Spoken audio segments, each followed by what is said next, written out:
அப்போ இதில் 18 வயது நிரம்பிய பிறகு அதான் அவங்க சொல்கிறாங்க மேஜர் அவங்க வாழ்க்கையை முடிவெடுத்துக்கலாம்னு சொன்ன பிறகும் கூட அதை மறுப்பது அப்படிங்கிறது சமூகம் சார்ந்த பார்வையோடு மட்டும்தானா, சாதி சார்ந்த பார்வையோடும் சேர்த்தா அப்படிங்கிற ஒரு கேள்வி வருது. இதே சட்ட ஆணையம் இன்னொன்றையும் சொல்லுகிறது, இது போன்ற இடங்களில் மத குருமார்கள் இருக்கக்கூடிய சமூக தலைவர்கள் ஊடகங்கள் எல்லோருக்கும் இதில் பொறுப்பு இருக்கிறது. அவங்க அங்கே போய் அந்த சமூகத்தினர் மத்தியில் இதை குறித்து பிரச்சாரம் பண்ணுங்க, பேசுங்க, அதற்கான நடவடிக்கைகள் எடுங்கிறாங்க. ஜேஎன்யூ பிரச்சனைக்காகட்டும் அல்லது ரோஹித் வெமுலா பிரச்சனைக்காகட்டும் இன்னப்பிற பிரச்சனைகளுக்காக ஆம்பூரில் நடைபெற்ற பிரச்சனைக்காகட்டும் கலவரம், இதில் மிக தீவிரமாக களமிறங்கக்கூடிய இந்து இயக்கங்கள் கொன்றவர்கள் ஹிந்து சமூகத்தைச் சேர்ந்தவர்கள், கொல்லப்பட்டவரும் இந்து சமூகத்தைச் சேர்ந்தவர். இதில் ஹிந்து இயக்கங்களுக்கு என்ன பங்கு இருக்கிறது? அவர்கள் இதை தடுப்பதற்கு என்ன மாதிரியான நடவடிக்கைகளை எடுத்துக்கொண்டிருக்கிறீர்கள்? அதாவது இந்த அரசியலை தீண்டாமையை மையமாக வச்சு வெறும் அரசியல் பண்ணுறதுக்காக மட்டுமே பல கட்சிகள் தமிழகத்தில், குறிப்பாக விடுதலை சிறுத்தைகள் போன்ற கட்சிகள், இன்னும் பல பிற கட்சிகள், திராவிட கழகங்களை சார்ந்த திராவிடத்தை பேசக்கூடிய கட்சிகள், இவங்க எல்லாமே இதை மையமாக வைத்து தமிழ்நாடு முழுக்க பிரச்சாரம் பண்ணிட்டு இருக்காங்க. குறிப்பாக ஒரு சமுதாயத்திற்கு எதிராக மற்ற ஒரு குறிப்பிட்ட தலித் சமுதாயத்தை தவிர மற்ற சமுதாயத்திற்கு எதிராக பொது இடங்களில் பொதுக்கூட்டங்களில் மிக மோசமான அளவில் பேசக்கூடிய பேச்சுக்கள், இது கலவரத்தை உண்டாக்குகின்ற வகையில், சமூக ரீதியான ஜாதி ரீதியான மோதல்களை உருவாக்குகின்ற வகையில் பேசக்கூடிய பேச்சுக்கள், அந்த மாதிரி விடுதலை சிறுத்தைகள் பேசக்கூடிய பேச்சுக்கள்.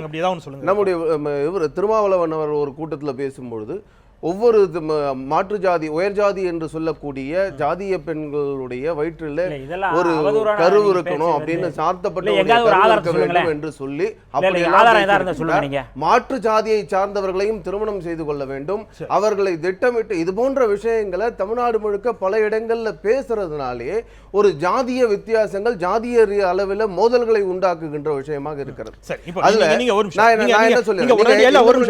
உடனடியாக அதற்கான காணொலி காட்சியெல்லாம் உங்களால் கொடுக்க முடியாதுங்கிறது என்னால் புரிந்து கொள்ள முடிகிறது. தேதி, இந்த இடம், இந்த ஊரில் அப்படி பேசினாங்கிறது மட்டுமா நீங்கள் பதிவு பண்ணுங்க. ஏன்னா பதிவு செய்யாமல் பொத்தாம்புதாக நாம் ஒரு குற்றச்சாட்டை வைத்துவிட்டு கடந்து செல்ல முடியாதுங்கிறதுக்காக. கண்டிப்பா கண்டிப்பா அது ஆதாரப்பூர்வமான குற்றச்சாட்டாக இருந்தால் அதை மட்டுமே மையப்படுத்தி இந்த 1 மணி நேரம் நான் என்ன சொல்றேன், இது போன்ற பல பேச்சுக்களுக்கு எனக்கு ஆதாரம் கொடுக்க முடியும், வீடியோ பதிவுகளும் சொல்றேன். நான் அதுக்கான நேரமோ அதுக்கான சரியான தேதியோ என்னிடம் இல்லை. இப்ப வேணுமானால் நான் இதுக்காக ஒரு விஷயத்தை நான் கொடுக்குறேன், வேண்டுமானால் அந்த பதிவை கூட நீங்க போடலாம். டிவில போடுற மாதிரி இருந்தா இதுக்கு மேல இது போல பல பதிவுகளை என்னால் கொடுக்க முடியும்.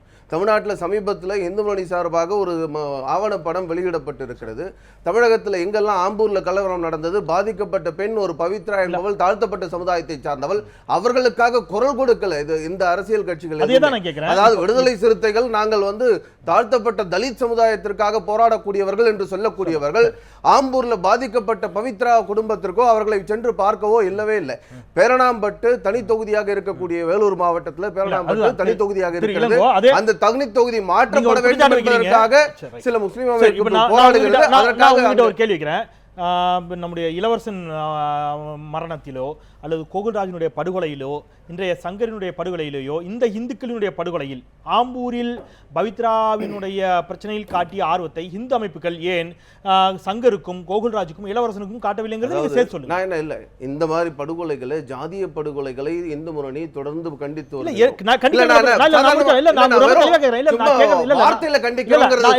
நான் கேட்கறது இந்து அமைப்புகள் அதில் களத்தில் சென்று ஆற்றிய பணிகள் என்ன? ஒன்று, சாதி ஒழிப்பை நான் அவர்கிட்ட வச்ச கேள்வி உங்ககிட்ட வைக்கல, நான் இந்த சுற்றுல வைக்கிறேன். சாதி ஒழிக்கப்பட வேண்டும் என்பதில் ஹிந்து முன்னணிக்கு அந்த கோரிக்கையை ஏற்றுக்கொள்கிறதா அல்லது சாதிகளுக்கு இடையிலான நல்லிணக்கத்தை ஏற்றுக்கொள்கிறீர்கள்? நாங்க சாதியை ஏற்றத்தாழ்வுகள் இல்லாமல் ஒரு சமுதாயம் இருக்க வேண்டும், அது ஹிந்து சாதியே இருக்கக்கூடாதுங்கிறது உங்களுடைய சாதி இருக்கக்கூடாது என்பது எங்களுடைய நோக்கம், எங்களுடைய கொள்கையும் அல்ல. ஆனால் சாதியை ஏற்றத்தாழ்வுகளை மையப்படுத்தி அதன் மூலமாக அதன் காரணமாக நடைபெறுகின்ற சமூகத்திலே இருக்கக்கூடிய ஏற்றத்தாழ்வுகள், தீண்டாமை, இவையெல்லாம் சாதிகள் இருக்கணும். அதுல மாற்று கருத்து. சாதி இருந்தாலே ஏற்றத்தாழ்வு கண்டிப்பாக கிடையாதுங்க. சாதி இருந்தாலே ஏற்றத்தாழ்வுகள் இருக்கிறதுக்கு வாய்ப்பு இல்லை. ஏனென்றால் மனிதம் மனதில் அளவிலே மாற்றத்தை ஏற்படுத்த வேண்டும். அந்த வேலையை இந்து முன்னணி, RSS போன்ற இயக்கங்கள் செய்து கொண்டிருக்கிறது. உத்தரப்பிரதேசத்துல இங்க விட ஸ்ட்ராங்கா ஹிந்து ஆக்டிவிட்டிஸ் அங்க இருக்குது. உத்தரப்பிரதேசத்திலயோ அல்லது இன்ன பிற பீகார்லயோ ஹரியானாலயோ எடுத்துக்கங்க, ராஜஸ்தான்லயோ எடுத்துக்கங்க. இதை விட ஒப்பிட்டளவில் நீங்க இந்தியாவை தாண்டி சட்ட ஆணையம் சொல்லுகிறது பிரான்ஸ்ல, ஜெர்மனில, அரபு நாடுகளில் எல்லா இடங்களிலும் ஆணவ படுகொலைகள் நடக்கிறது என்று சட்ட ஆணையம் சொல்லுகிறது. என்னுடைய கேள்வி, அங்கே எல்லாம் பாதிக்கப்படக்கூடியவர்கள் பெண்களாக இருக்கிறார்கள். தங்களுடைய கௌரவம் பெண்களை மட்டுமே மையப்படுத்தி நிறுவப்படுகிறது அப்படிங்கிறது ஒரு ஒட்டுமொத்தமாக பெண்ணியத்திற்கு எதிரான பிரச்சனையாக பார்க்கப்படுகிறது. அது ஒரு புறம் இருக்கட்டும். ஆனால் அங்கே விடுதலை சிறுத்தைகள் இல்லை, அங்கே பாட்டாளி மக்கள் கட்சி இல்லை, அங்கே திராவிட கட்சிகள் இல்லை.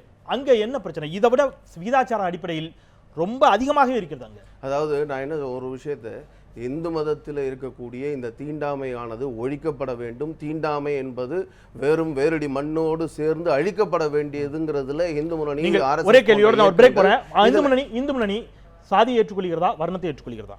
இல்ல, சாதியமும் சரி, வர்ணமும், நீங்கள் சொல்லுகின்ற வர்ணம் வேற, இந்து மதம் சனாதன தர்மம் சொல்லுகின்ற வர்ணம் வேற. ஆகையினால் சனாதன தர்மம் சொல்லக்கூடியது அந்த காலகட்டத்தில், அவர்கள் காலகட்டத்தில் அது அந்த வர்ணாசிரம தர்மம் என்று சொல்லக்கூடிய காலகட்டத்தில் அவர்கள் செய்த இந்த தொழிலை மையமாக வைத்து 4 பிரிவுகளாக பிரிக்கப்பட்டார்கள். அதனால நான் என்ன சொல்றேன், இப்ப நான் என்னுடைய கேள்வி இந்த 4 நான் முடிச்சறேன். இதுல வர்ணங்களின் அடிப்படை மட்டும்தான் இருந்தது, அதைத்தான் நீங்கள் ஏற்றுக்கொள்கிறீர்கள். நான் என்ன சொல்றேன், நான் ஏற்றுக்கொள்கிறேன். அதுல சாதி பாகுபாடுலாம் இல்லைங்கிறத நான் புரிஞ்சுக்கிறேன். நீங்க அப்போ சொல்ல ஒரு புரிஞ்சுக்கிறேன். ஆனா சாதி இப்ப இருக்குதுல்ல, சாதி ஒழிக்கப்பட்டு வர்ணம் மட்டும் இருக்க வேண்டும் என்று நீங்கள் இல்ல, நாங்க சாதி வர்ணம் ஒழிக்கணுமா வர்ணம் ஒழிக்கணுமாங்கிறது இல்ல. இந்து மதத்தில் எல்லோரும் ஒருவர். இந்து மதத்தில் இருக்கக்கூடிய சாதியின் அடிப்படையிலான ஏற்றத்தாழ்வுகள் அகற்றப்பட வேண்டும். ஹிந்துங்கிற உணர்வோடு வாழ வேண்டும். இதுதான் எங்களுடைய நோக்கமாக இருக்கிறது. ரொம்ப எளிமை. நீங்க ஒரு என்ன சொல்றது, நம்முடைய செக்ஸ் அடிப்படையில் நீங்கள் ஒரு ஆண் அப்படின்னு எடுத்துக்க முடியுது. பெண் அப்படிங்கிறதுக்கு சில கிரைட்டீரியா இருக்குது, சில அடிப்படை இருக்குது. ஒரு சட்டப்பேரவை உறுப்பினர் தேர்ந்தெடுக்கப்படுகிறா அப்படிங்கிற அடிப்படையில், ஒரு பட்டதாரி அப்படிங்கிறதுக்கு படித்தவருங்கிற ஒரு ஊடக ஒன்று ஒரு சாதிங்கிறது என்ன கிரைட்டீரியால அடிப்படையில் இப்போ நீங்க பிரிக்கப்படுகிறது. நீங்க சாதி ஏற்றத்தாழ்வுல வெறுக்கிறீங்க, தீண்டாமை வெறுக்கிறீங்க, அதில் மாற்றுக்கிறது இல்லை. சாதியை வெறுக்கவில்லை, தீண்டாமையை சரி, ஓகே, தீண்டாமை இருக்கிறீங்க.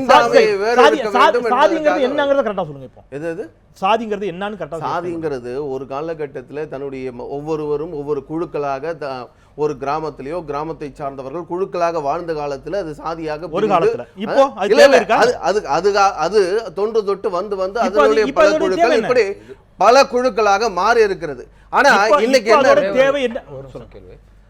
அது சாதிக்குள்ள எல்லாரும் இந்துக்களா இருக்காங்க, இந்துக்கள்ன்ற உணர்வு வேணும்னு சொல்றாரு. ஒரே ஒரு கேள்வி, என்ன சாதி ஒழிப்பெல்லாம் கூட விட்டுருங்க. ஒரே ஒரு கேள்வி, இந்துக்களுக்குள்ள ஒரு ஆண் பெண் சாதி பார்க்காம திருமணம் செஞ்சுக்கலாம், அதுக்குள்ள சாதி பார்த்து இப்படி வெட்டுறது குட்டுறலாம் தப்பு, அதுக்குள்ள கலப்பு திருமணம் பண்ணிக்கலாம், அது இந்துக்கள் ஒற்றுமையை பெருக்கிறதுக்கு வழிவகுக்குமா? உங்க கொள்கை என்ன? அதாவது RSS மூணாவது தலைவர் ரொம்ப தெளிவா இது பாலா சாஹேப் தேவரஸ் அவர்கள் சொன்ன விஷயம், தாழ்த்தப்பட்ட சமுதாயத்தை சார்ந்தவர்கள் உயர்ஜாதி இந்துக்கள் என்று சொல்லக்கூடியவர்கள் திருமணம் செய்து கொள்ள வேண்டும். இதுல ரொம்ப தெளிவா தீண்டாமைங்கிறது பாவம் இல்லைன்னு சொன்னா வேற எந்த பிரச்சனையும் பாவம் இல்லைன்னு சொல்லக்கூடியவர்கள் அப்படிப்பட்ட. அதனால எங்களை பொறுத்தவரை தீண்டாமையோ இந்த ஜாதியின் பெயரால நடைபெறுகிற இதெல்லாம் இல்ல, இந்த தீண்டாமையோ தீண்டாமை ஜாதியின் பெயராலே நடக்கின்ற படுகொலைகளை நாங்கள் கண்டிக்கின்றோம். அதுல ஆனா ஒரு விஷயத்தை நாம சுலபமா மறந்து விடக்கூடாது. இது எப்படி இங்க தீண்டாமையை மையமா வச்சு, அதாவது ஜாதிய வேறுபாடுகளுக்கு கூக்குரல் எடுக்கின்றார்களோ, ஆனா மத ரீதியாக நடக்கின்ற படுகொலைக்கு, லவ் ஜிகாத் போன்ற திட்டமிட்டு நடைபெறுகின்ற காதல் படுகொலைக்கு யாரும் இதுல தமிழகத்துல இருக்கக்கூடிய அரசியல் கட்சிகள் யாரும் இதுக்கு கண்டனத்தை பதிவு செய்வதில்லை. நான் உங்களுடைய பதிவு செஞ்சு நான் கடன் செய்ய ஒரு மிகச்சிறிய இடைவேளைக்கு பிறகு கணேஷ்குமார் உங்களுடைய மீது தொடர்கிறேன். ஒரு சிறிய இடைவேளைக்கு பிறகு இது போன்ற பிரச்சனைகளுக்கான தீர்வை நோக்கி நகரலாம். மிக குறைவான நேரமே இருக்கிறது, நாம் வேகமாக பயணிக்கலாம். ஒரு சிறிய இடைவேளைக்கு பிறகு இதற்கான தீர்வுகளாக இந்த அரசியல் கட்சிகள், அதுவும் தேர்தல் களத்தில் இயங்கக்கூடிய அரசியல் கட்சிகள், இவர்கள்தான் நாளைக்கு வெற்றி பெற்றால் ஆட்சி அதிகாரத்திற்கு ஆட்சியாளர்களாக வரக்கூடியவர்கள், இவர்களால் தான் சட்டத்தை இயற்ற இயலும், இவர்கள் தான் நிர்வாகம் செய்ய போகிறார்கள். இவர்களிடம் என்ன மாதிரியான திட்டங்கள் இருக்கின்றன? வேகமாக பயணிக்கலாம். ஒரு சிறிய இடைவேளைக்கு பிறகு